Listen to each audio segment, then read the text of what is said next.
Silverstone set the backdrop for the Mercedes car launch, which they hope will be their ticket back to championship glory.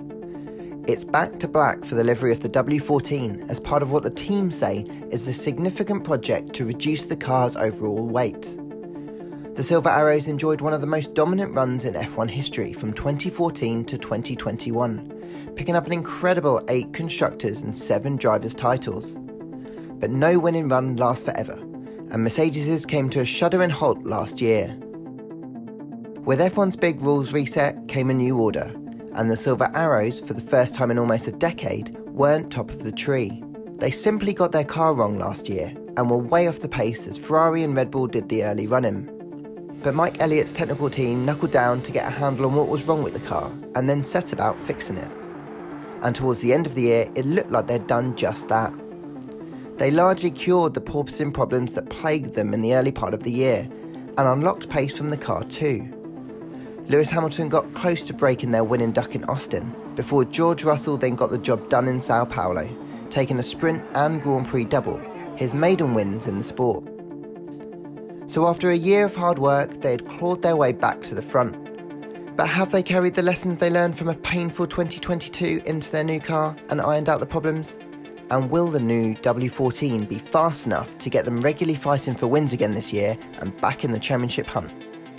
We won't know that until racing gets underway, but in the meantime, they've got some off-track changes to manage this year as well. One of the most impressive things about Mercedes' run of success is how they've been able to keep winning, despite key personnel changes in the top positions. Engine guru Andy Cowell left in 2020, and former technical director James Allison stepped back from his day-to-day role in the race team the following year. And now they've got another departure to absorb. Strategy chief James Vowles, who is one of boss Toto Wolff's inner circle, has left to take up the team principal role at Williams. The team and Vowles have insisted there are others ready to step in and take over his duties. But it's another senior, long-standing and successful figure who is no longer in the building or on the pit wall. In the top job though, there is stability, with Wolff embarking on his 11th season at the team. And you can bet he'll be desperate to topple Christian Horner's Red Bull team and return Mercedes to the top of the pile. He'll be urging every single team member to take the pain from last year and channel that into making sure they get back to their best this season. And on track, we know Lewis Hamilton will be straining every sinew to get back to winning ways, after enjoying the first ever winless campaign of his F1 career last year. Of course, the prize at stake for Lewis is that record 8th World Championship that would put him out in front of the great Michael Schumacher as the most successful driver of all time, at least when it comes to title wins. Across the garage, Hamilton's teammate George Russell is no less motivated. Ever since he arrived in Formula 1, Russell has looked like a man on a mission, and that mission is to win. He was devastated when he stood in for Hamilton at the 2020 Sakhir Grand Prix, and a pit stop mix-up and punch-up robbed him of a chance of victory on his debut with the team. But he righted that wrong last year in Brazil when he raced to a maiden win in Sao Paulo, Mercedes' only victory of the season.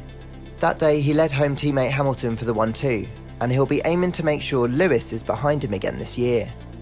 They've been getting on famously so far, with none of the friction we saw between Hamilton and former teammate Nico Rosberg, for example.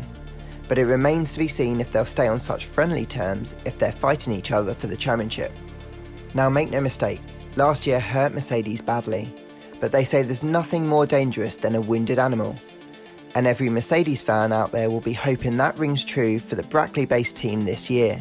Toppling Red Bull and Ferrari will be no easy task, but if any team in the pit lane knows how to win, it's Mercedes.